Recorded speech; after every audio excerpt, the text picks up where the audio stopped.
사랑하는 수정동교회 성도 여러분, 안녕하십니까? 김병철 목사입니다. 3월 4일 목요일에 드리는 사순절 깊은 묵상을 시작하겠습니다. 오늘 부르실 찬송가는 452장 내 모든 소원 기도의 제목. 하나님의 말씀은 마가복음 1장 40절에서 45절까지 말씀입니다. 신약성경 54쪽에 있습니다. 이제 제가 하나님의 말씀을 강독하겠습니다. 이것은 하나님의 말씀입니다. 하나님의 말씀에 경청하시기 바랍니다. 한 나병 환자가 예수께 와서 꿇어 엎드려 간구하여 이르되 원하시면 저를 깨끗하게 하실 수 있나이다. 예수께서 불쌍히 여기사 손을 내밀어 그에게 대시며 이르시되 내가 원하노니 깨끗함을 받으라 하시니 곧 나병이 그 사람에게서 떠나가고 깨끗하여진지라. 곧 보내시며 엄히 경고하사 이르시되 삼가 아무에게 아무 말도 하지 말고 가서 내 몸을 제사장에게 보이고 내가 깨끗하게 되었으니 모세가 명한 것을 드려 그들에게 입증하라 하셨더라. 그러나 그 사람이 나가서 이 일을 많이 전파하여 널리 퍼지게 하니 그러므로 예수께서 다시는 드러나게 동네에 들어가지 못하시고 오직 바깥 한적한 곳에 계셨으나 사방에서 사람들이 그에게로 나아오더라. 아멘.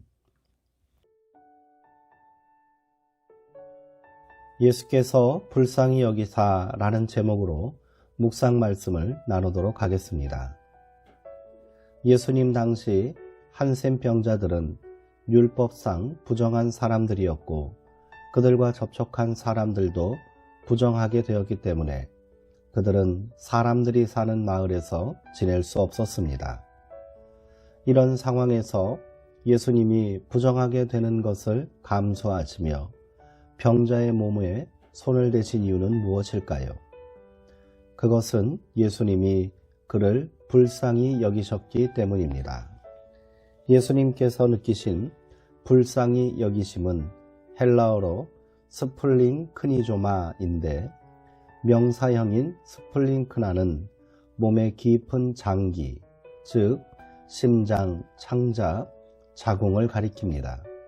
그러므로 불쌍히 여기다 라는 말은 단순히 동정하는 감정이 아니라 타인의 고통을 보고 함께 아파하는 몸의 일치요, 공감을 넘어 그 사람과 자신을 동일시하는 하나됨입니다.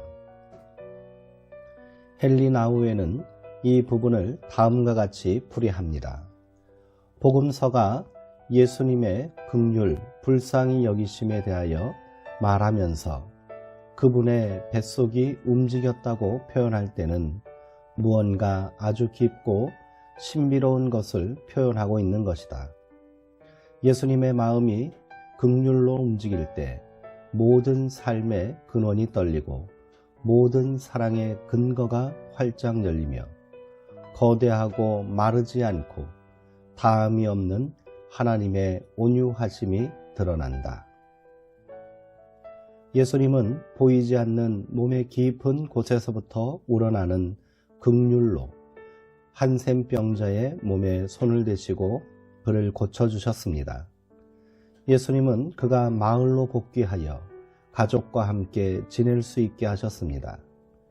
예수님의 긍휼하심을 입어 의롭게 된 우리도 누군가를 불쌍히 여기며 예수님처럼 손을 내밀어야 하지 않을까요?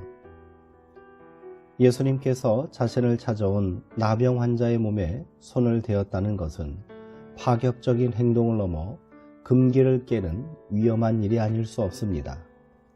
부모와 혈육조차도 나병 환자는 접근을 피하고 격리해야 합니다. 그래서 나병 환자는 멀리서 누군가가 다가오면 웃옷을 풀어헤치고 환부를 드러내야 하며 손으로 윗입술을 가리고 나는 부정하다, 나는 부정하다라고 외쳐야 하는 것이 율법의 규정입니다. 침방울조차 튀어서는 안 되기 때문입니다. 그렇게 하지 않으면 그 자리에서 돌팔매질을 당해 죽임을 당해도 할 말이 없는 존재입니다.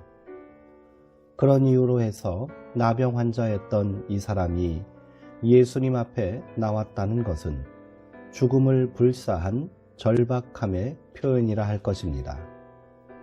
그의 믿음과 예수님의 불쌍히 여기심을 통해 치유의 역사가 일어났습니다. 이 일이 사람들에게 알려지게 되면 어떻게 될까요? 가뜩이나 경계와 의심의 눈초리로 예수님을 예의주시했던 유대의 종교 지도자들은 예수를 고발하려 했을 것이고 이런저런 오해와 불필요한 논쟁에 휘말릴 것이 뻔합니다. 그래서일까요? 예수님은 나병 환자를 고쳐주시고 그에게 아무에게도 이 일을 알리지 말라고 엄히 경고하셨습니다. 다만 제사장에게 가서 몸이 나은 것을 확인받으라고 하셨습니다. 당시 제사장은 정결법에 따라 나 환자를 진단하고 완치를 확인해주는 역할을 감당했기 때문입니다. 그러나 잠잠할 수 없었습니다. 그는 나가서 많은 사람들에게 이 일을 많이 전파하였다고 성경은 기록하고 있습니다. 그래서 예수님은 이후 다시는 드러나게 동네에 들어가지 못하시고 한동안 한적한 곳에 몸을 숨기시고 계실 수밖에 없었습니다. 그는 왜 예수님의 당부를 지키지 않은 것일까요? 그 이유를 정확히 설명하기란 쉽지 않습니다. 그러나 분명한 것은 그가 사람들에게 전한 일은 단순한 경험이나 변화를 말하는 것이 아니라는 사실입니다. 본문에 이 일이라 번역된 것은 원어로 로고스, 즉 말씀을 말합니다. 그가 사람들에게 전파한 것은 말씀, 즉 복음이었던 것입니다. 복음은 혼자의 경험으로 숨길 수 없는 것입니다. 말씀 앞에 우리는 잠잠하여 침묵할 수 없습니다. 그런 의미에서 예수님을 만난 나병 환자는 마땅히 할 일을 한 것입니다. 그러나 우리는 어떠합니까? 복음을 땅끝까지 이르러 전파하라는 주님의 명령을 받았지만 오히려 침묵하고 있지는 않습니까? 그저 부끄럽기만 합니다. 이 시간 공동의 기도 제목으로 함께 기도하길 원합니다.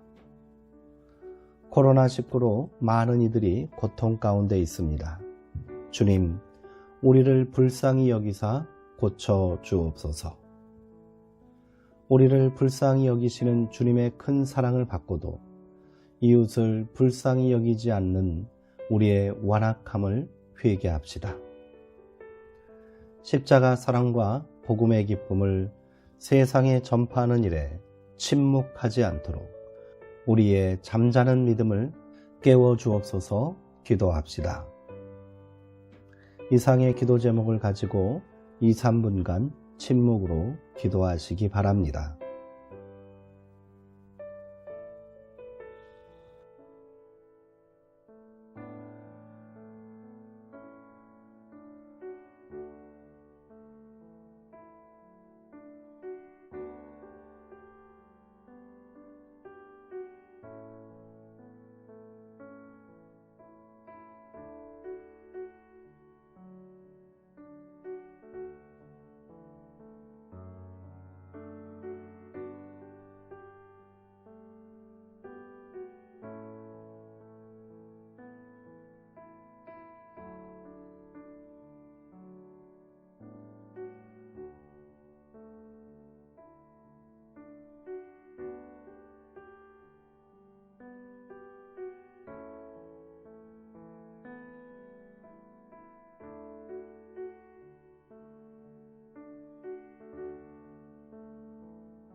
긍휼의 하나님, 주님은 우리를 불쌍히 여기심으로 십자가 대속의 죽음을 감당하시고 우리를 죄와 죽음의 고통에서 해방시켜 주셨습니다.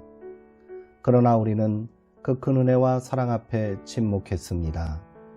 복음을 널리 전파하지 못했고 이웃과 형제를 불쌍히 여기지도 못했습니다.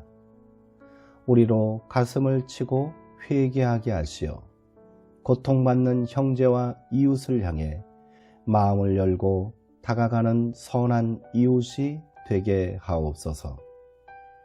우리를 위해 십자가 고난을 감당하신 예수님의 이름으로 기도하옵나이다. 아멘. 이상으로 오늘 묵상을 모두 마치겠습니다. 사랑하고 사모하는 성도님들, 오늘 하루도 평안하시고요. 주의 은총 가운데 강건하시기 바랍니다.